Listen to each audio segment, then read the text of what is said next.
છોટાઉદેપુર તાલુકાના મંડલવા ગામે આઝાદીના 78 વર્ષ પછી પણ પાકો રસ્તો નથી. ગ્રામસભામાં અનેકો વખત રજૂઆત કરવા છતાં સમસ્યા ધ્યાન ન લેવાઈ. ત્રાસીને ગ્રામજનોએ વિડીયો વાયરલ કરી પોતાની વેદના ઠાલવી. જય જોહર, જય આદિવાસી. છોટાઉદેપુર જિલ્લાના મંડલવા ગામમાં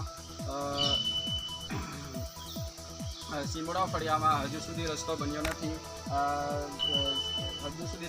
નથી. તો આજરોજ જે ન્યૂઝમાં જે સવારમાં 9-10ના ગાળામાં જે ટ્રોલીમાં લઈ ગયેલા છે મહિલાને દવાખાને, તો આજરોજ મીડિયાના માધ્યમથી હું કહેવા માગું છું કે મંડલવા ગામમાં સીમોડા ફળિયામાં હજુ સુધી રસ્તો બન્યો નથી. તો મારે એટલું જ કહેવું છે સરકારને મીડિયાના માધ્યમથી કે હજુ સુધી અમારે ક્યારે આદિવાસી વિસ્તારમાં ક્યારે વિકાસ કરવાના છો? વિકાસના નામે તમે શું કરવા માગો છો?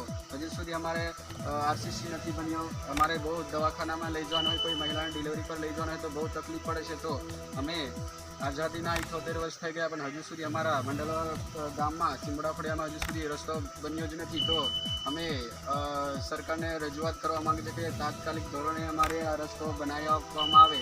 અને અમે ગ્રામ સભામાં રજૂઆત વારંવાર સરપંચશ્રીને ઘનશ્યામભાઈને સરપંચને વાત ઘણા વખત કરી કે અમારે રસ્તો જોઈએ છે સીમોડા ફળિયા, પણ હજુ સુધી અમારે રસ્તો બનાવી આપ્યો નથી. તો સરકારને મીડિયાના માધ્યમથી કહેવા માગું છું કે હજુ સુધી અમારે રસ્તો ક્યારે બનશે?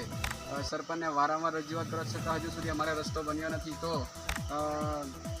તાત્કાલિક ધોરણે આ તંત્ર ધ્યાનમાં લઈ, અને જો ધ્યાનમાં નહીં લઈ તો આવનાર સમયમાં અમે કલેક્ટરશ્રીને આવેદનપત્રો પણ આપવાના છે. જો હજુ સુધી આઝાદીના 78 વર્ષ થયા, તો અમારે ક્યારે આદિવાસીનો વિકાસ ક્યારે કરવાના? રસ્તાની તકલીફ છે, પાણીની સુવિધા નથી, તો ક્યારે રસ્તો બનશે અમારે? તો આજે જે ન્યૂઝમાં મહિલાને ઝોલીમાં લઈ ગયા તે હજુ સુધી દવાખાનામાં લઈ જવા માટે બહુ તકલીફ પડે છે. વાહન નહીં આવતું, 108 નહીં આવતી હજુ સુધી. તો તાત્કાલિક ધોરણે આ રસ્તો બનાવવામાં આપે. અને સરકાર જે આઝાદીના અમૃતસર મનાવે છે, પણ કઈ રીતે તમે અમૃતસર મનાવો છો? હજુ સુધી અમારા આદિવાસી વિસ્તારોમાં તો રસ્તાનો ઠેકાણા નથી, તમે અમૃતસર મનાવો છો? આવું તો ના ચાલે ને. તો અમારે તાત્કાલિક ધોરણે આ રસ્તો બનાવી આપવામાં આવે એટલી મારી નમ્ર વિનંતી છે. હું છું રાઠવા હરેશભાઈ.